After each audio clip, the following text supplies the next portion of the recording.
বাংলা হরোস্কোপের দর্শকদের জন্য একটি সুখবর। আমার চ্যানেলটি দীর্ঘ 1 বছর আপনারা দেখেছেন, অনেক মন্তব্য করেছেন, অনেকে আমাকে উৎসাহ দিয়েছেন, আমার গণনার মিল তারা খুঁজে পেয়েছেন। তাদের সবাইকে আমার আন্তরিক ধন্যবাদ। আমি বাংলা হরোস্কোপে গণনা ভিত্তিক আলোচনা করে থাকি, আপনারা জানেন। সম্প্রতি আমি আরেকটি চ্যানেল ইউটিউবে খুলেছি, আখতারুজ্জামান অফিসিয়াল নামে এই চ্যানেলটি। আপনারা এই চ্যানেলটি দেখবেন। বর্তমান দেশের পরিস্থিতির উপরে, রাজনীতির উপরে সাধারণ আলোচনা করেছি। আপনারা আখতারুজ্জামান অফিসিয়াল চ্যানেলটিকে লাইক, শেয়ার, সাবস্ক্রাইব করবেন। স্ক্রিনে আপনারা আখতারুজ্জামান অফিসিয়াল চ্যানেলটির লোগো দেখতে পাচ্ছেন।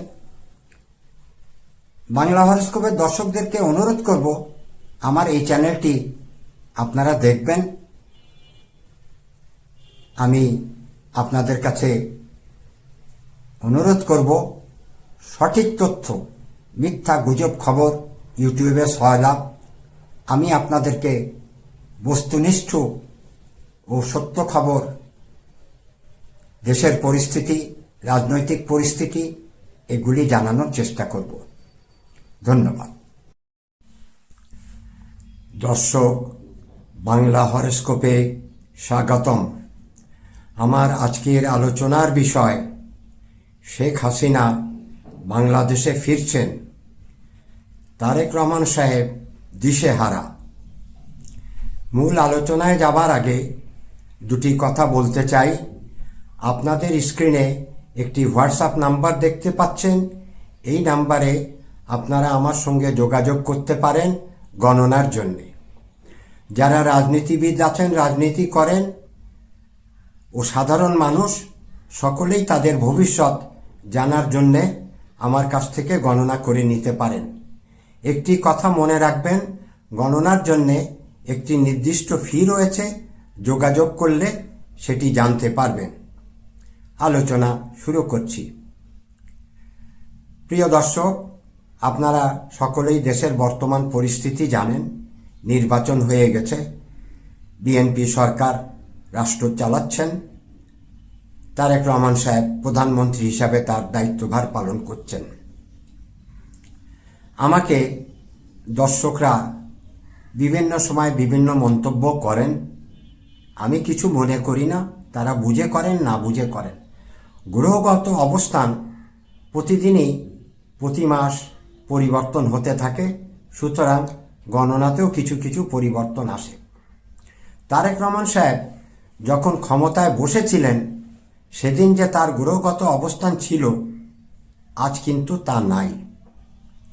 অর্থাৎ 25শে ডিসেম্বর তিনি যখন ফিরে আসেন, অথবা ফেব্রুয়ারি মাসে তিনি যখন নির্বাচন করেন, আর আজকের পরিস্থিতির মধ্যে কিছুটা পরিবর্তন এসছে। তারেক রহমান সাহেবকে একটু সতর্ক করব। দেশের বিরাট দায়িত্ব তার কাঁধের ওপরে রয়েছে। আমাদের পার্শ্ববর্তী দেশ ভারত, তার নিয়ন্ত্রণের বাইরে বাংলাদেশ নয়, এ কথাটি আমাদের মনে রাখতে হবে। এটি খুব শুভ সময় না। তারেক রহমান সাহেব শুভ ফল পাবেন না। তার একজন হিতৈষী হিসাবে তাকে কিছুটা সতর্ক করতে চাই। তারেক রহমান সাহেবের কথাবার্তা খুব সতর্ক হতে হবে। ভুলভাল কথাবার্তা বলে ফেললে তিনি সমস্যায় পড়বেন।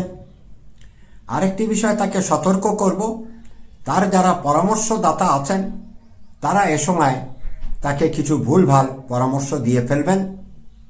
সুতরাং তারেক রহমান সাহেবকে অনুরোধ করব সতর্ক থাকার জন্যে।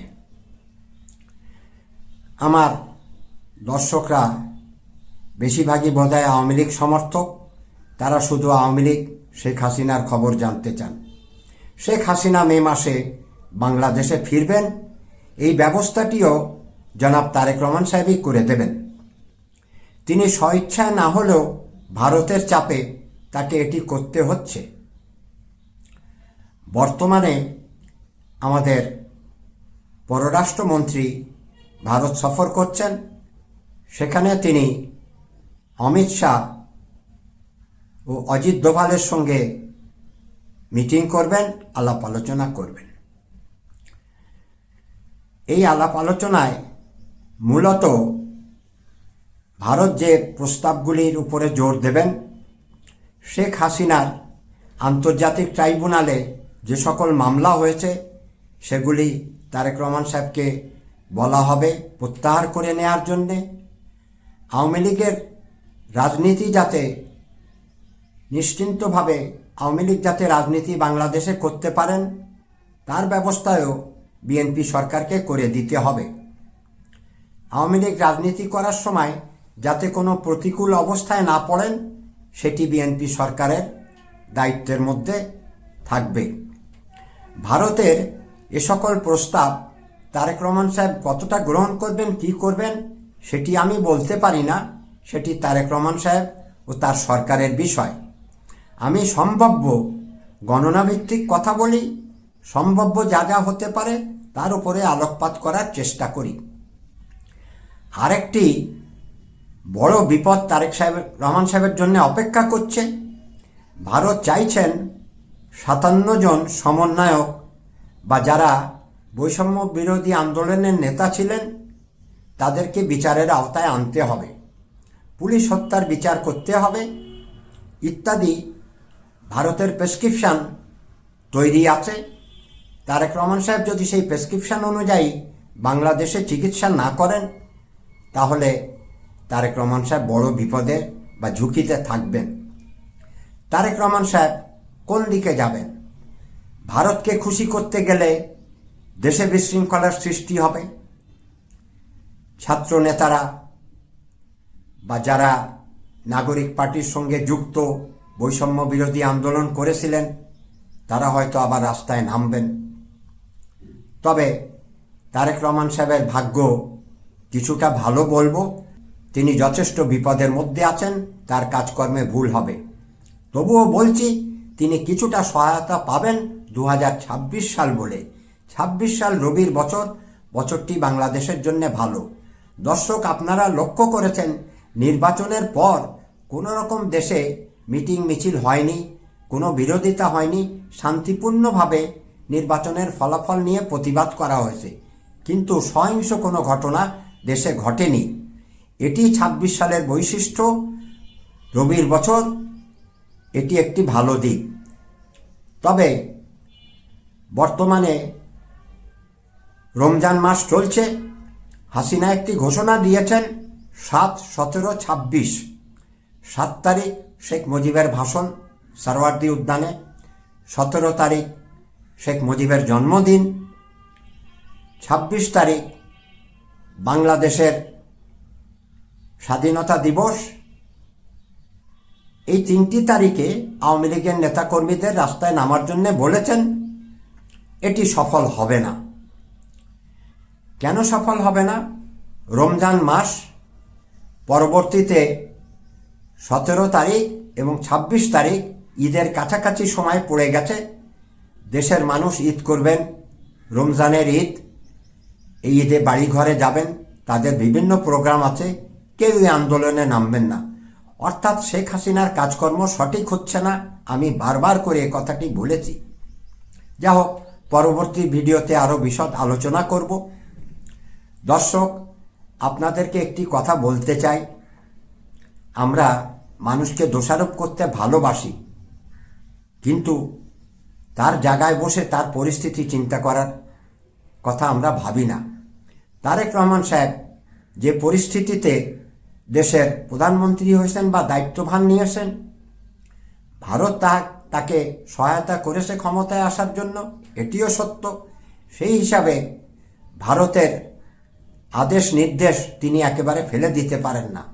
অপরদিকে দেশের স্বার্থ, দেশের মানুষের বিচার করতে গিয়ে তিনি নিজে কতটা বিপদের মধ্যে থাকবেন সেটি আমরা আগামীতে দেখতে পাবো। তবে আগামী 3 বছর আমি আগেও আপনাদেরকে বলেছিলাম গ্রহগত অবস্থান মোটামুটি খুব ভালো বলা যায় না, মধ্যবর্তী নির্বাচনেরও সম্ভাবনা আছে। এ সকল কথা আমি আগের ভিডিওতেই বলেছি। পরবর্তীতে ভিডিওতে আরও কিছু তথ্য আপনাদেরকে দেবার চেষ্টা করব। আজকের ভিডিও এই পর্যন্তই। আগামী ভিডিও দেখার অনুরোধ রইল। আপনাদের সকলকে ধন্যবাদ।